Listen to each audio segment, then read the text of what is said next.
বন্ধুরা, তোমাদের জন্য আবারও নিয়ে আসলাম সেই লেভেলের একটা বিনোদন ভিডিও আপডেট। যেমন বিনোদন তেমন বাস। বাইরে ভাই হাসতে হাসতে পেট ব্যথা। ভিডিওটা ভালো লাগলে অবশ্যই শেয়ার করে দিবেন। তো চলুন আমরা ভিডিওটা দেখি। ভালো হয় না, আপনি ভিডিও করেন না। আমার মোবাইলে অনেক সুন্দর ভিডিও হয়। সুন্দর না দেখা না, কত সুন্দর লাগছে দেখেন। কয়টা ক্যামেরা ধরে রাখছে? আমি কি আপনার ক্যামেরাটা দেখাবো? না। আমাকে দেখাও। আপনাদের ক্যামেরা নিয়ে আমি হলো গানের কথা বলি। আর জ্বালাইও না, আর পুরাইও না, শুইতে পারে না কেউ, শুইতে পারে। এই মহিলার মার মতন যদি মা ঘরে ঘরে থাকতো, ওপরে ঘরের মধ্যে জরিনা বাতি জ্বলতো।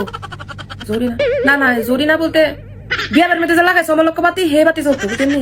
জরিনা বাতি কইলেছি। যাই হোক, মানে কথা হয়েছে মার মতন মা বইয়া থেকে সবগুলা পুরুষের মাঝে মা আর বেডি বই রয়েছে, বেডিরে মেকআপ করায়।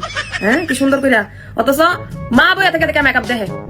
হ্যাঁ, মেকআপে ঠিক আছে, একটা জিনিস ঠিক আছে যে শেভ আনতে হইলে সবকিছু করতে হইলে ওখানে মেকআপ আর্টিস্টই লাগে, ওটা আমরা জানি, আর্টিস্ট লাগে। মুখের শেভ আনতে হইলে ভালোভাবে মেকআপটা প্রপারলি করতে হইলে। এখন এবারটাই জান হেতির যে ব্লাউজ তুইলা ব্লাউজের ভিতরে মেকআপ করে দিতেছে, আবার শাড়ি এক জায়গায় সরাই শাড়ির ভিতরে মেকআপ করে দিতেছে। হ্যাঁ, এগুলা কি মাই পারে না করতো? আচ্ছা ঠিক আছে, শুটিং করতে গেছে, মায়ও গেছে সেফটির জন্য। এ মাটাই কেন ডলা দিতে পারে না? দুইটা ডলা দিতে পারে না? আরে তোর কি হয়ে গেছে? গুলাল হয়ে গেছে, লাম্বা হয়ে গেছে না, টমেটো হয়ে গেছে না, ফুটবল হয়ে গেছে, কইতে পারি না। মানে কথা হইছে এখানে কি করতে পারিস না? তোরা দেয় না তো বড় বড় হাতে নেই আল্লাহ। এই ডলাটা তো তুইও দিতে পারতি, বেড়াতে নাকি লেগে ডলাটা দেওয়া হয়েছে।